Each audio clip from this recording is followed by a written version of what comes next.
한국 시간 일요일 아침 정말 놀라운 소식이 전해졌죠. 미국이 이란의 핵시설 중 가장 타격이 어렵다라고 알려진 포르도에 소위 말하는 벙커버스터를 터뜨렸습니다.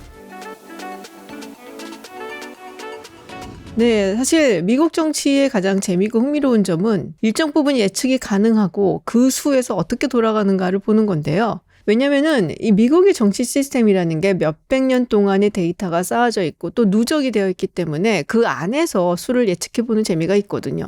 근데 제가 지난 영상에서 말씀드렸다시피 이제는 좀 상상하기 어려운 일들 혹은 우리의 상상을 넘어서는 일들이 일어나는 것 같다라고도 말씀을 드렸고, 지금은 미국 그리고 미국의 대통령이 가장 예측하기 힘든 사람이 되었습니다. 조금 상황을 설명드리면 이란을 이스라엘이 공격한 것이 열흘이 넘었죠. 이스라엘 주요하게 공격했던 것이 이란의 핵시설, 군사기지, 그리고 이란의 핵과학자들, 군수뇌부들이었었는데요. 핵시설 중에서도 특히 세 군데가 주요하게 여겨졌습니다. 하나가 나탄즈, 그리고 또 다른 하나가 이스파한, 그리고 마지막 하나가 포르도였죠. 처음부터 나탄즈와 이스파한 공격이 있었는데 이 포르도가 시간이 조금씩 지나면서 사실은 제일 중요한 곳이다라고 이야기가 나오기 시작을 했습니다. 우리가 보통 원자력 발전소라든지 원자력 에너지를 위한 농축 우라늄이 3에서 5% 정도의 농축 우라늄이라고 얘기를 합니다. 그런데 핵무기를 만들기 위해서는 훨씬 더 고농도의, 그러니까 90% 정도의 농축 우라늄이 필요하다라고들 이야기를 하죠. 2015년에 이란과 미국 그리고 그 외 다른 국가들이 함께 맺었었던 JCPOA 같은 경우는 이란에게 3.67% 정도의 저농도 농축 우라늄을 허용을 했었습니다. 그런데 2018년에 미국이 JCPOA를 탈퇴를 하고 나서 이란이 고농축 우라늄을 생산하는데 주력하기 시작을 했죠. 그리고 포르도가 바로 그 고농축 우라늄을 생산하는 핵심 기지였다라고 할 수 있습니다. IAEA의 보고서에 따르면 이미 이란은 400kg 상당의 60% 고농축 우라늄을 확보하고 있다라고 하고요. 현 수준에 가지고 있는 농축 우라늄으로는 핵무기를 만들 수 있는 시간이 점점 줄어들고 있다고 하죠. 작년에 미국에서 발표한 바에 따르면 브레이크아웃 타임이라고 하는 핵무기를 제조하는 데 필요한 핵 분열 물질을 생산하는 시간, 이것이 이란의 경우는 1주에서 2주로 단축이 되었다라는 발표도 있었고요. 또 IAEA에 따르면 2023년 이 포르도에서 무려 83.7%의 고농축 우라늄 입자가 발견이 되기도 했습니다. 포르도 공격이 다른 곳에 비해서 어렵다라는 이야기가 나왔던 것은 이스파한 같은 경우는 지상에 있고 나탄즈 같은 경우는 지하 8m 있는 반면에 포르도는 지하 80에서 90m 정도 되는 산과 안반으로 둘러싸인 지역에 있기 때문이죠. 그래서 이 포르도가 이란의 보험이라고도 하고, 포르도가 살아있다면 이란은 언제든지 다시 핵 개발에 착수할 수가 있다라고 여겨졌죠.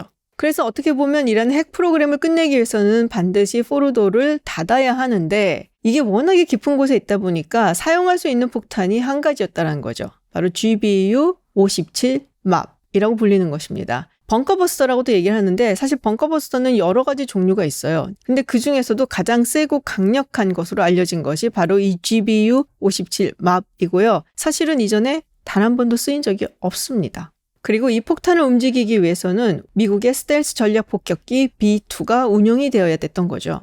현지 시각 일요일 아침에 있었던 피트 헤그세스 국방장관 그리고 댄 케인 합참의장의 기자회견 발표에 따르면 이번 작전을 위해서 사용된 벙커버스터가 14발, 그리고 이들을 날리기 위해서 운용되었던 B2 스텔스기가 7대였다고 합니다. 이 작전명이 오퍼레이션 미드나이트 해머예요.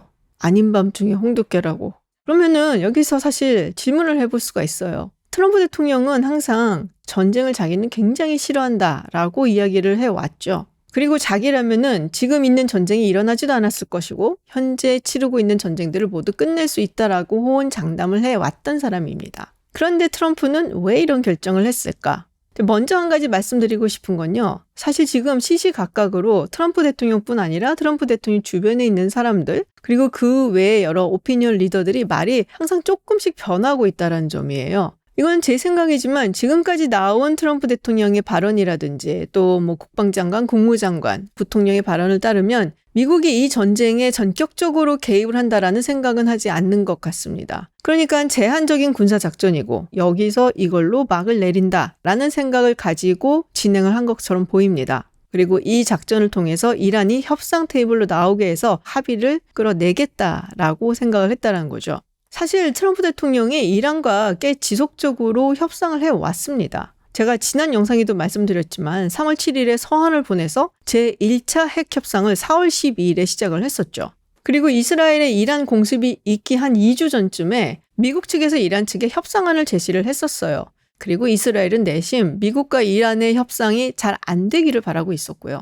그리고 이스라엘의 이란 공격이 시작이 되었고 아마 트럼프 대통령은 그 와중에도 이란이 협상 테이블로 나와서 미국하고 어떤 합의를 이루기를 바랬던 걸로 보입니다. 사실 지난주 초쯤에 튀르키예 이스탄불에서 비공식 회담을 모색을 했었거든요. 그리고 미국 측에서는 백악관 특사인 스티브 위트코프 혹은 JD 벤스 부통령을 보낼 생각을 했었고 필요하다면 트럼프 대통령이 직접 갈 생각까지도 했다라고 합니다. 그런데 지금 이스라엘의 암살 때문에 은닉을 하고 있는 이란의 하메네이 측에서 이것을 거절했다라고 하죠. 그러면서 거의 비슷한 시기에 미국 측에서 이스라엘에게 전하기를 이란으로부터 의미 있는 외교적 해결 방법이 나오지 않으면 이란의 핵시설을 타격할 수도 있다라는 뜻을 내비쳤다고 하죠. 대신 그러기 위해서는 이스라엘 측이 이란의 방공망을 최대한 무력화하고 B2 폭격기가 안전하게 들어갈 수 있도록 길을 터줘야 된다라는 얘기를 했다고 합니다. 심지어 미국 측에서 제거하고 싶은 이란의 방공 시스템 목록까지 이스라엘에 주었다고 하죠. 그렇다면은 앞으로 어떻게 진행이 될까? 사실 이거를 누가 예측을 할 수가 있을까요? 근데 모두가 입을 모아서 하는 얘기는 이겁니다. 이제 공은 이란에게 넘어갔다. 이란이 어떻게 대응하냐에 따라서 미국도 그 대응 방식이 달라질 것이다 라는 것이죠. 그렇다면 이란에게 어떤 옵션이 있냐? 별 옵션이 없다라는 겁니다. 그냥 자살행위에 가깝게 보복을 하느냐, 굴욕적이더라도 협상 테이블로 나오느냐, 문제라는 것이죠. 미국이 마음이 변하기 전에 빨리 신속하게 행동을 하는 것이 낫지 않느냐라는 말까지 나오고 있습니다. 설사 협상 테이블로 나오더라도 현재의 신정 정치 세력은 힘을 좀 잃을 가능성이 높다라는 얘기도 나오고 있고요. 그만큼 이란이 어렵다라는 것이죠. 사실 일요일 아침에 헤그세스 장관의 인터뷰뿐만이 아니라 마크 루비오 장관 그리고 벤스 부통령도 여러 미디어와 인터뷰를 했습니다. 근데 이들이 공통적으로 얘기하고 있는 거는 정권 교체에 우리는 관심이 없다라는 거예요. 벤스 부통령 같은 경우는 우리가 이란하고 전쟁을 하는 것이 아니라 이란의 핵 프로그램과 싸우고 있는 것이다 라고 발언을 했죠.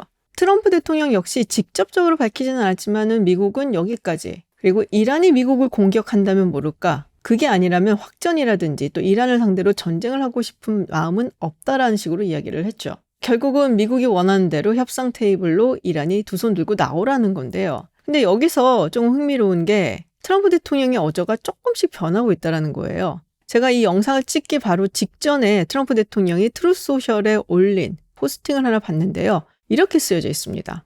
It's not politically correct to use the term regime change. But if the current Iranian regime is unable to make Iran great again, why wouldn't there be a regime change? 사실 지금까지는 정권 교체를 원하는 게 아니다라는 말을 상당히 많이 했었거든요. 근데 갑자기 여기서 regime change라는 말이 나오고 있단 말이에요. 그러니까 사뭇 내용이나 톤이 조금 달라진 것을 느낄 수가 있고, 지금 현재 미국 여러 시사 프로그램 방송들을 보면은 이 regime change라는 이야기를 꺼내는 인물들이 조금씩 있다라는 겁니다. 그 대표적인 인물이 트럼프 대통령과 가까운 것으로 알려진 린지 그레엄 상원의원입니다. 글쎄요, 이게 이란을 압박하기 위해서 레토릭이 더 강해진 것인지 아니면 진짜로 이제는 레짐 체인지라는 옵션도 테이블 위에 올려놓고 있는 것인지 우리가 자세하게 다 알 수는 없지만 분위기가 시시각각 조금씩 달라지고 있는 것에 계속 예의주시할 수밖에 없다라는 생각이 드네요.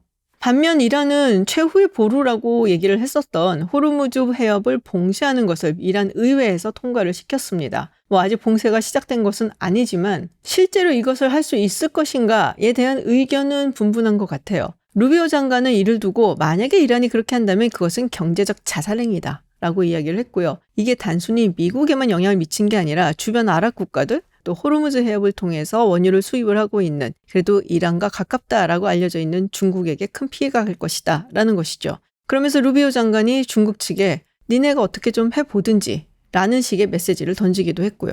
사실 모두 함께 죽자가 아닌 다음에야 이란이 협상장으로 나갈 수밖에 없을 것 같은데요. 그렇다고 저렇게 자존심이 강한 이란이 지금 현재 이 상태로 나갈 수는 없잖아요. 미국이 뭔가 면을 살려줄 수 있는 어떤 구실을 만들어줄 필요가 있을 것 같은데 지금처럼 어쨌든 군사작전이 성공으로 보이는 상황에서 미국이 트럼프 대통령이 그런 아량을 베풀어 줄까? 이런 부분이 조금 걱정스럽기는 합니다. 한편 이란의 외무장관인 아락치 장관이 러시아로 푸틴 대통령을 만나러 갔습니다. 이스라엘의 이란 공격이 시작되면서 러시아의 푸틴 대통령이 계속적으로 본인이 중재자 역할을 하겠다라는 뜻을 내비쳐 왔었는데요. 트럼프 대통령이 이것을 거절했었죠. 이번 공격으로 인해서 또 한 가지 명확해진 것은 이거 같아요. 미국은 미국의 핵심이 걸려있는 곳에는 군사적으로도 개입을 하겠다.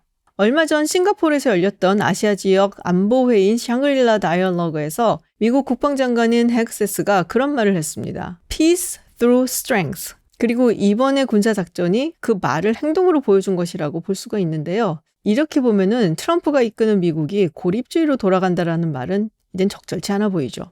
물론 미국 내에서는 이것을 꽤 불안하게 보고 있습니다. 이번 사건으로 인해서 해외에 있는 미국인들의 안전이 위험해진 것이 아니냐라는 이야기도 나오고 있고요. 사실 미국 내에서는 중동일에 다시 얽히는 것에 대해서는 알레르기 반응을 보이고 있죠. 이라크전 때문에 중동에 개입을 한다는 것이 악몽처럼 남아있거든요. 특히나 트럼프 대통령의 정말 코어 지지층이라고 할 수 있는 마가층에서는 절대로 이스라엘과 이란의 전쟁에 끼어들어서는 안 된다라고 강하게 주장을 했었어요.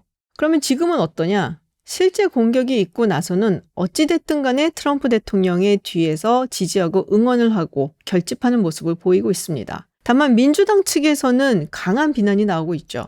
근데 내년에 미국의 중간선거가 있죠. 국내 여론을 끌어오고 특히 자기의 하드코어 지지층인 마가층의 지지를 유지하기 위해서 트럼프 대통령 입장에서는 더 이상 확전시키지 않고 이란이 수그리고 협상 테이블로 와서 본인이 원하는 방향으로 합의를 끝내는 것이 가장 아이디얼하다라고 생각을 할 가능성이 높습니다. 물론 이와는 다른 방향으로 생각하고 있는 인물이 있죠. 네타냐후 총리입니다. 아마 이번에 미국의 공격으로 인해서 가장 승자다라고 할 수 있는 인물이 네타냐후가 아닐까라는 생각도 드는데요. 공식 성명을 통해서 트럼프 대통령에게 감사하다는 말을 표현을 하기도 했고요. 그리고 당연히 네타냐후는 아마 정권 교체까지도 생각을 하고 있을 걸로 보이죠. 그리고 어떻게 보면은 미국이 가서 폭탄을 떨궈주기만 하면 되는 상황을 이스라엘이 만들어 놓은 거나 마찬가지거든요. 분위기와 환경을 다 만들어 놓고 마지막에 가장 화려한 장식을 꽂을 수 있는 기회를 트럼프한테 줌으로써 본인의 목적을 달성을 했다. 여기까지 빌드업이 정말 대단하다라는 생각을 할 수밖에 없네요. 앞으로 또 어떻게 진행이 될지 모두가 정말 긴장하면서 지켜보고 있는데요. 저도 새로운 소식이 들어오면 빠른 속도로 여러분을 찾아뵙겠습니다.